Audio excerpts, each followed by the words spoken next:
Hello every one, இன்றைக்கி என்ன பார்க்க போகிறோன்னா ஒரு அரங்கேற்ற பியூட்டிஃபுல்லான ஒரு அரங்கேற்ற டெக்கரேஷனுக்கு பார்க்க போகிறோம். அதுவும் நான் வந்து காவேரி நாட்டிய யோகா ஸ்டூடெண்ட்டுக்கு தான் பண்ணுறேன். வாங்க பார்க்கலாம் எப்படி இருக்குது டெக்கரேஷன், எப்படி இருக்குதுன்னு பார்க்கலாம் வாங்க. இந்த வெல்கம் போர்டு இருக்கும், இந்த நம்பர் சேஞ்சிங் போர்டு. இது வந்து 111th அரங்கேற்றம் ஆஃப் தி காவேரி நாட்டிய யோகா. நடராஜர் இங்கே ரைட் சைடில் 2 லேம்ப்பு வித் ஃப்ளவர் வேஸோட பேக் சைடு ஒரு பேக்ரவுண்டோட ஸ்டேஜில் ஃபுல்லான ஒரு கோலம் போட்டிருக்கேன். ஸ்டேஜில் ஏன் போட்டிருக்கேன்னா, ஸ்டூடெண்ட் வந்து டான்ஸ் ஆடும்போது அவங்களுக்கு சென்டர் பாயிண்ட் தெரியறதுக்கோசம் இங்கே சூப்பரான ஒரு கோலம் போட்டிருக்கேன்.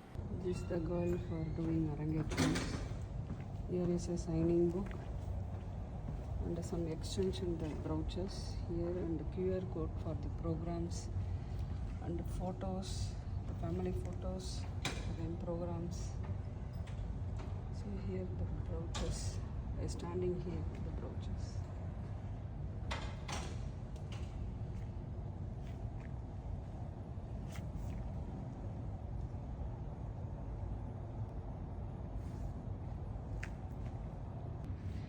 நடுப்புற ஒரு கணேஷா ஃபார்ம் வச்சு கீழே வந்து கோலம் போட்ட மாதிரி ஒரு ஃப்ளோர் மேட். ஸோ அரங்கேற்றத்தோட டைனிங் டேபிள் டெக்கரேஷன் தாங்க.